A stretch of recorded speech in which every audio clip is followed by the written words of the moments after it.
오늘은 하늘에 기록된 기쁨이라는 제목으로 함께 말씀을 나눠보도록 하겠습니다. 자, 사랑하는 성도 여러분, 우리 오늘은 누가복음 10장 1절부터 24절의 본문을 가지고 우리가 묵상을 하게 될 텐데요.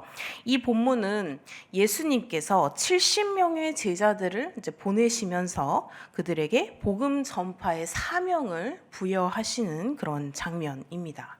자, 이 70명이라고 하면 우리가 잘 알고 있는 그 12명의 제자들과는 조금 다르게 그저 예수님과 함께 있었던 그 일부들이었을 텐데요.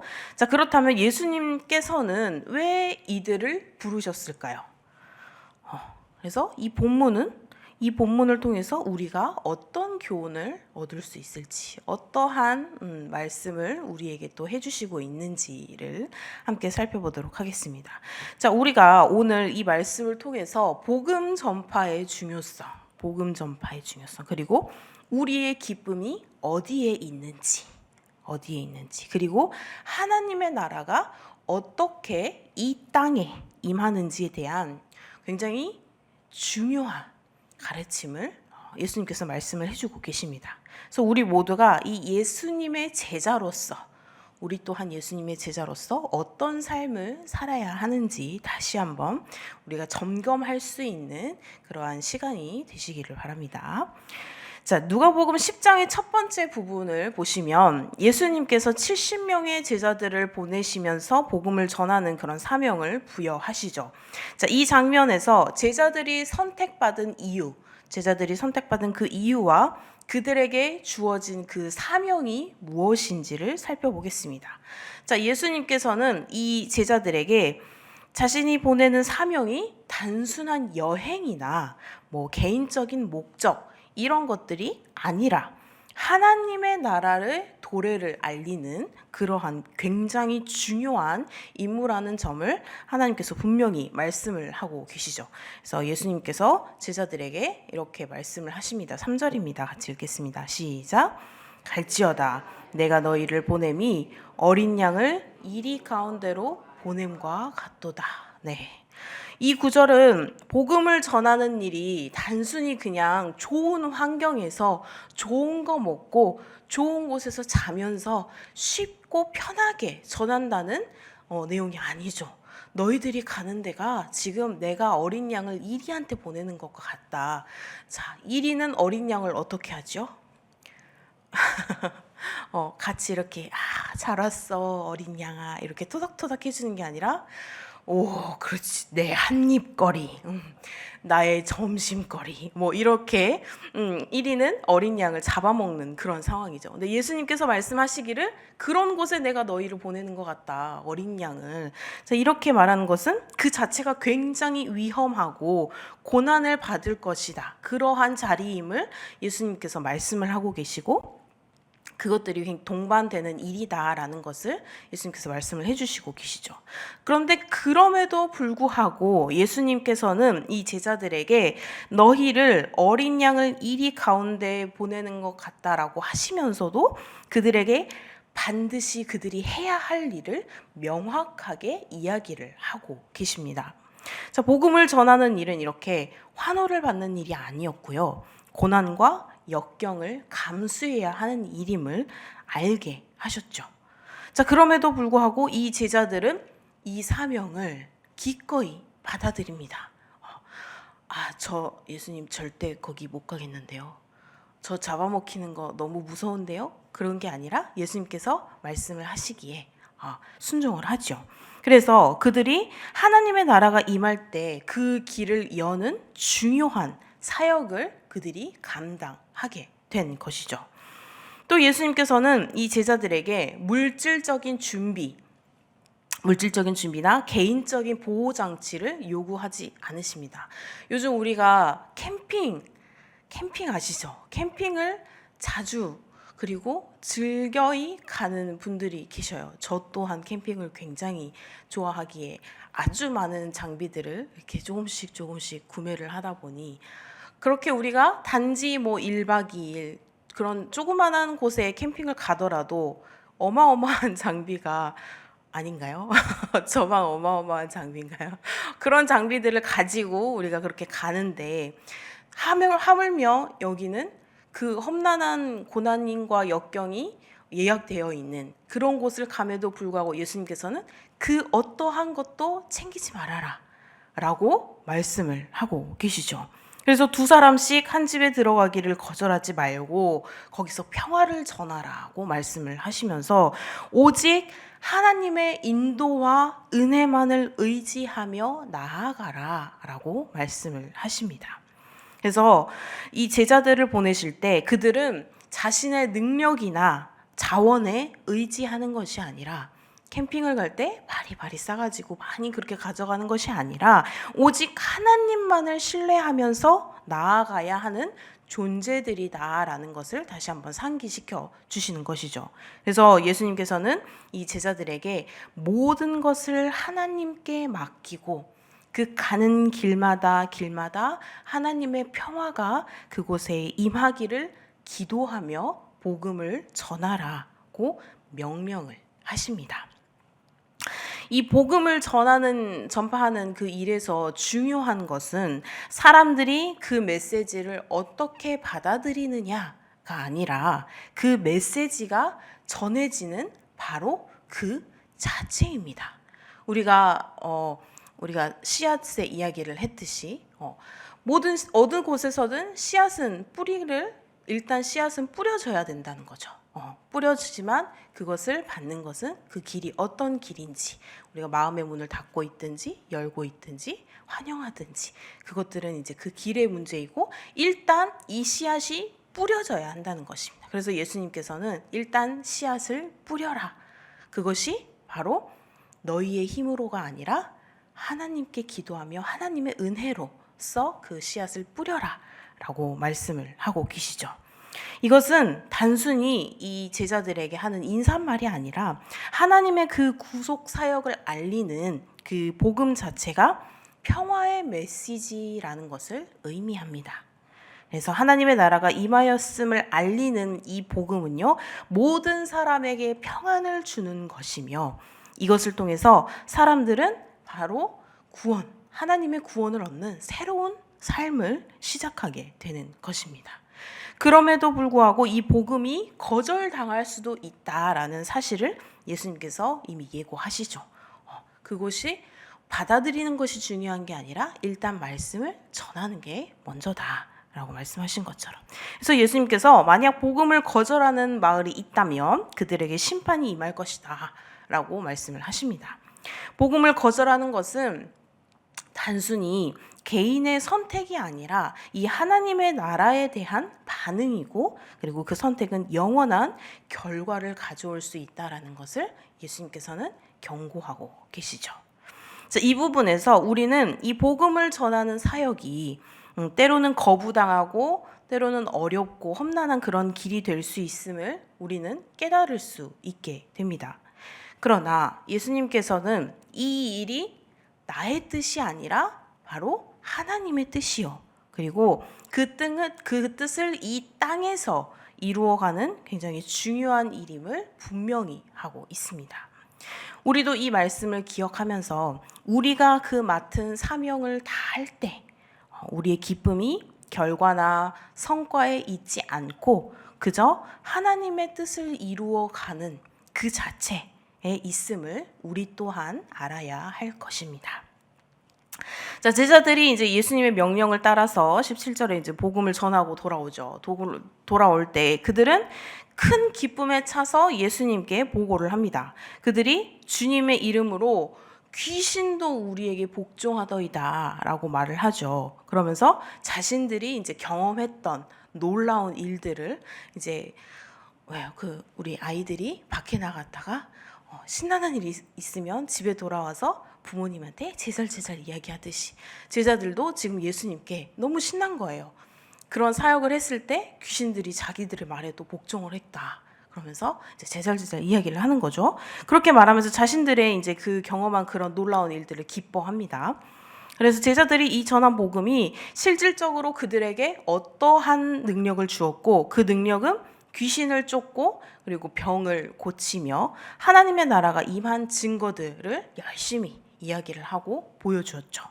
이 장면은 이 제자들이 예수님의 명령을 따라 순종했을 때 그들의 사역에서 나타난 그 능력과 기적을 보여줍니다. 그런데 예수님께서는 이 제자들이 그들의 성과에만 집중하지 않도록 말씀을 하십니다. 자, 20절입니다. 함께 읽겠습니다. 시작. 그러나 귀신들이 너희에게 항복하는 것으로 기뻐하지 말고 너희 이름이 하늘에 기록된 것으로 기뻐하라 하시니라. 아멘. 예수님께서는 이 제자들이 복음 전파를 통해서 경험한 그 기적들, 귀신을 쫓고 병을 고치고 이러한 능력을 보고 기뻐하는 것에 대해서 먼저 경고를 하십니다. 그걸로 기뻐하지 말아라. 그것이 너희의 능력으로 된 것이 아니다. 그리고 그 기쁨이 복음의 핵심인 구원의 확신에서 나와야 한다는 것입니다. 귀신을 쫓고 병을 고치는 것만으로 기뻐하고 끝나는 것이 아니라 너희들의 이름이 하늘에 기록된 것을 더 기뻐해야 한다라고 말씀을 하고 계십니다. 그래서 예수님께서는 우리가 그 일을 통해 나타난 그 성과에 대해서 기뻐하기보다는 우리가 구원의 백성으로서 이 하나님의 구속 계획에 참여하고 있다는 사실에 더욱더 기뻐해야 한다라고 가르쳐 주고 계십니다. 우리가 이 복음을 전하는 일에서 성과를 이루면 우리 또한 기쁨이 넘칠 수 있죠. 예를 들어 전도를 하려고 열심히 노력을 했어요. 이렇게 노방전도 그렇게 열심히 했는데 생각보다 많은 인원이 교회에 오고 같은 일원이 되고 같은 공동체가 됨으로써 함께 목장 모임도 하고 너무나 기쁜 일이죠. 그런데 거기에서 그치지 말아라 라는 것이죠. 기쁨이 거기서 그치지 않고 그들과 함께 내가 하나님의 나라의 이름이 기록된 것을 오히려 더 기뻐해야 한다라고 말씀을 하고 계십니다. 그래서 우리가 이렇게 하나님의 나라를 위해 일하고 있다는 사실을 기뻐해야 한다는 것이죠. 그래서 우리가 이렇게 하나님 나라의 일꾼으로 살아간다는 것은 단지 세상에서 인정받기 위한 일이 아니고요. 전도왕이 되려고 하는 것이 아니고요. 우리가 어떤 성과를 이루었는지에 따라 그 의미가 달라지는 것이 아닙니다. 우리의 기쁨은 우리가 하나님과의 관계 안에서 하나님의 뜻을 이루어가고 있다는 그 사실에서 나와야 한다는 것입니다. 그래서 예수님께서 이 제자들에게 가르쳐 주신 중요한 이 진리죠. 이 진리는 오늘날 우리에게도 여전히 이렇게 유효하다는 것입니다. 우리는 종종 우리가 한 일에 대해서 그렇게 기뻐하지만 그 기쁨이 하나님의 뜻을 이루어져 가는 그 일 자체에서 오는 기쁨이어야 한다는 점을 우리 또한 잊지 말아야 할 것입니다. 자, 그리고 본문의 마지막 이제 21절부터 보시면 본문의 마지막 부분에서 예수님께서는 하나님 아버지께 감사의 기도를 드리십니다. 그렇죠? 예수님께서는 이 하나님께서 이 세상에서 중요한 진리를 사람들에게 나타내실 때 그 진리가 지혜롭고 총명한 자들에게만 주어지는 것이 아니라 오히려 어린아이와 같은 순수한 마음을 가진 자들에게 주어졌다고 말을 하고 계시죠. 우리 21절 함께 읽겠습니다. 시작.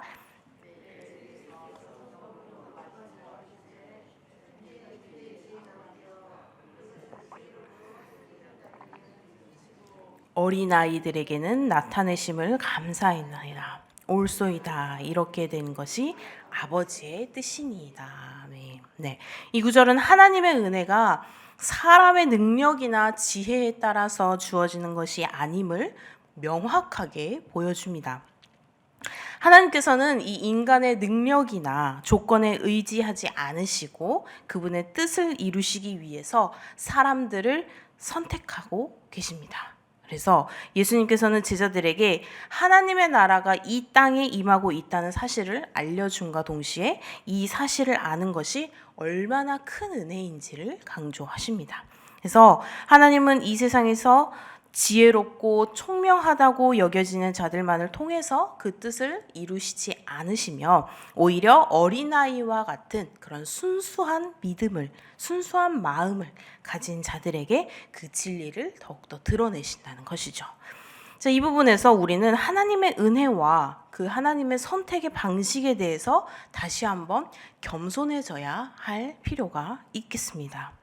우리는 종종 이 세상의 기준에 따라서 하나님이 일하실 것이다 라고 생각을 하고 우리의 생각 안에서 하나님의 뜻을 생각해 보려고 하지만 하나님께서는 인간의 기준을 초월하는 방식으로 일을 하십니다.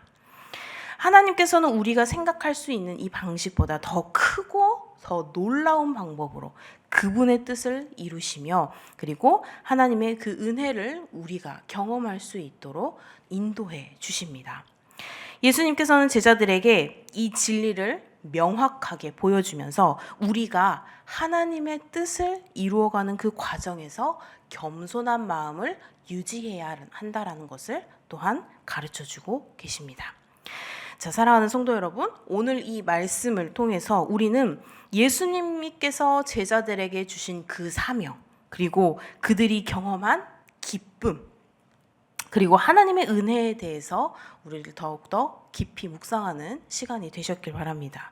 그래서 복음을 전하는 일은 결코 쉬운 일만은 아니지만 그 일을 통해서 하나님의 나라가 더욱 확장되며 우리의 기쁨은 우리가 이룬 성과에 있지 않고 하나님께서 우리를 부르셔서 그 일을 하게 하신 그 은혜에 있다라는 것을 우리는 기억해야 할 것입니다. 그래서 우리는 때로 복음을 전하는 일이 굉장히 어려울 때도 있을 것이고 또 사람들이 우리가 전하는 그 복음을 거부하고 우리를 이렇게 내칠 때도 있을 것입니다. 그러나 그럴 때마다 우리는 예수님의 그 말씀을 기억해야 한다는 것입니다.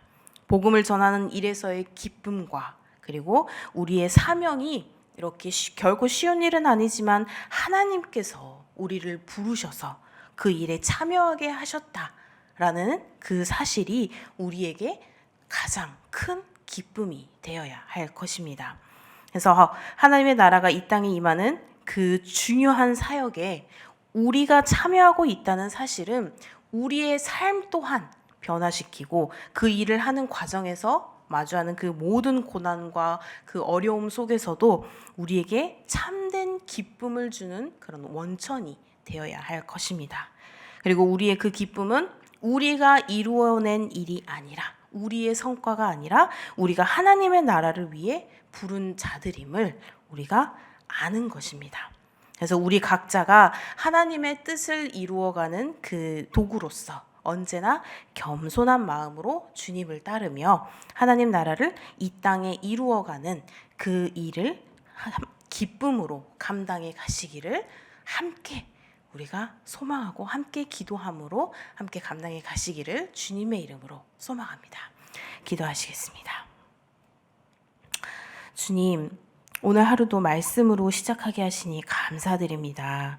주님, 우리가 주님의 사역을 감당할 때 우리의 기쁨이 그 사역에서 이루어진 성과나 능력에 있지 않게 하시고 오직 우리가 하늘에 기록된 자로서 그 하나님의 구원의 계획에 참여하고 있다는 사실에서 기쁨을 찾게 하여 주시옵소서. 오늘 하루도 온전히 주님께 맡기오니 우리가 이 땅에서 하는 모든 일들이 하나님께 영광을 돌리는 일이 될 수 있도록 그 길을 걸어갈 수 있는 힘을 주시옵소서. 감사드리며 예수님의 이름으로 기도드립니다. 아멘.